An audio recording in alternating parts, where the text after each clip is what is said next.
नमस्कार, मैं Prashant Raman Ravi, assistant professor Hindi, government PG college Chamba, Himachal Pradesh विश्वविद्यालय। तो दोस्तों, आज हम कवि अज्ञेय की एक बहुत प्रसिद्ध और चर्चित लघु कविता दुर्वांचल की व्याख्या करेंगे। तो आइए पहले हम कविता पढ़ते हैं, मज़ा लेते हैं कविता का और फिर इसकी व्याख्या करते हैं।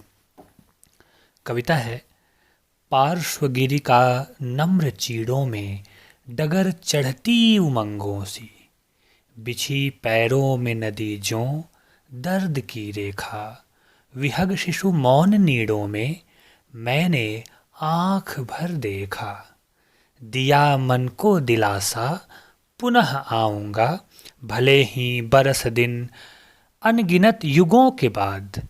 क्षितिज ने पलक सी खोली, तमक कर दामिनी बोली, अरे यायावर रहेगा याद। प्रस्तुत कविता में कवि पहाड़ के अनूठे सौंदर्य का वर्णन करता है और खुद से ये वादा भी करता है कि वह एक बार फिर इस दृश्य को देखने अवश्य आएगा। इस कविता की व्याख्या से पहले मैं आपको बता दूं कि इस कविता की विशेषता यह है कि यह कविता मांग करती है कि इसे बार बार पढ़ा जाए, जल्दबाजी में बिल्कुल भी नहीं, हौले हौले, आहिस्ता आहिस्ता, बहुत आराम से। यह कविता हमें नए नए अनुमानों और अर्थों के लिए स्पेस देती है। कवि अज्ञेय प्रकृति को यात्री की निगाह से देखते हैं और तमाम प्रकार की कल्पनाओं का सहारा लेते हैं। इस प्रकार यात्री और कवि एक हो जाते हैं, अलग अलग नहीं रहते। आइए व्याख्या देखते हैं।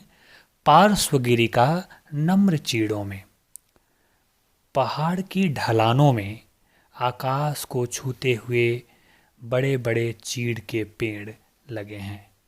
पर्वत प्रदेश का यह एक बहुत ही सुरम्य और सहज दृश्य होता है, जहाँ पंक्ति में चीड़ के बड़े बड़े पेड़ पहाड़ की चोटियों पे दिखाई देते हैं। डगर चढ़ती उमंगों सी, डगर चढ़ना जैसे उमंगों की उठान।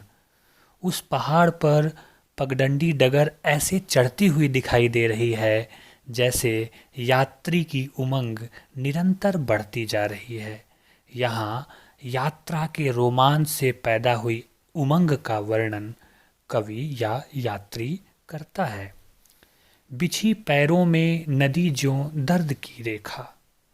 उस पहाड़ के ठीक नीचे अर्थात पहाड़ के पैरों में नदी बह रही थी, जो सिर्फ नदी नहीं बल्कि पहाड़ का बहता हुआ दर्द था।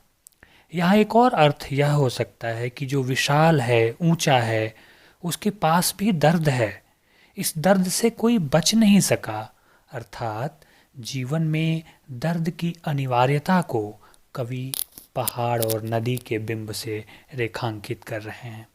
और अज्ञेय का प्रयोग है दर्द की रेखा। यह अज्ञेय की ताकत है कि वह सिर्फ दर्द शब्द का प्रयोग नहीं करते बल्कि दर्द की रेखा खींचते हैं, पतली नदी की तरह, जैसे चित्र में जड़ी हो या कोई चित्र अंकित हो। वो एक बिंब, एक चित्र प्रस्तुत करते हैं दर्द की रेखा को नदी के समान। विहग शिशु मौन नीड़ों में, विहग पक्षी को कहते हैं और विहग शिशु पक्षियों के नन्हे नन्हे बच्चे। पक्षियों के नन्हे बच्चे चुपचाप घोंसलों में सोए हुए जान पड़ रहे हैं, नीड़ घोंसले को कहते हैं, क्योंकि कवि को उनकी कोई आवाज़ या आहट सुनाई नहीं देती है। नीड़ों में विहग शिशु, यह दृश्य, यह कल्पना, यह बिंब एक तरह से प्रकृति के प्रति राग, प्रेम और वत्सलता की फलश्रुति है जो अज्ञेय ने यहाँ पे बयां किया है। मैंने आंख भर देखा। कवि अर्थात यात्री कहता है कि उसने इस प्राकृतिक सौंदर्य को पूरी तरह से देखा। आंख भर देखना मतलब जी भर के देखना, पूरी तरह से तृप्त हो जाना। और इस अनुपम दृश्य को देखकर यात्री कवि आनंदित हो उठता है और क्या कहता है?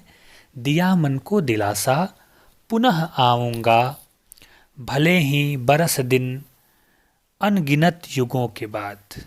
यात्री वहाँ से जाते हुए पुनः अपने मन को दिलासा देता है कि मैं फिर इस जगह पर आऊँगा इस दृश्य को देखने के लिए।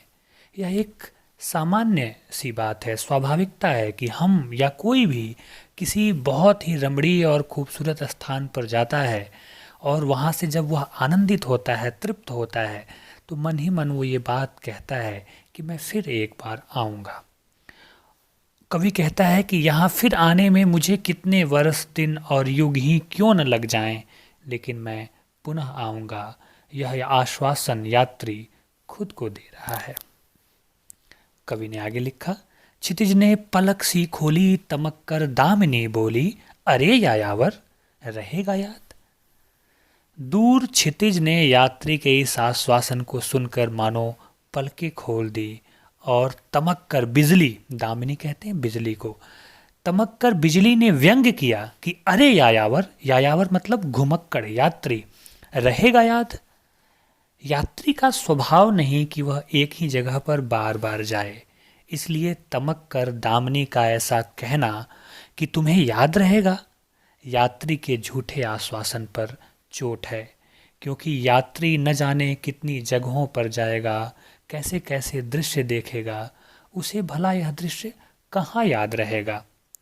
कवि आगे बार बार अपनी कविताओं में यह बयां करते हैं कि प्रेम के क्षण दोहराए नहीं जाते। यहाँ भी प्रकृति के प्रति यात्री का जो प्रेम है उसे दोहराया नहीं जा सकता है। यात्री का अनुभव जैसे प्रेम का अनुभव, इसीलिए बिजली व्यंग करती है कि क्या तुम्हें याद रहेगा। प्रेम का वह एक सघन क्षण जिसे दोहराया नहीं जा सकता, इसलिए दामिनी का तमक कर कहना, अरे यायावर यात्री रहेगा याद, बहुत अनूठा और सहज मालूम पड़ता है। और यही इस कविता की खूबसूरती है कि तमाम तरह की कल्पनाओं और बिंबों के बहाने वह बहुत ही खूबसूरत ढंग से प्रकृति के प्रति यात्री के प्रेम और उसके अनुभव को बयां करते हैं। शुक्रिया।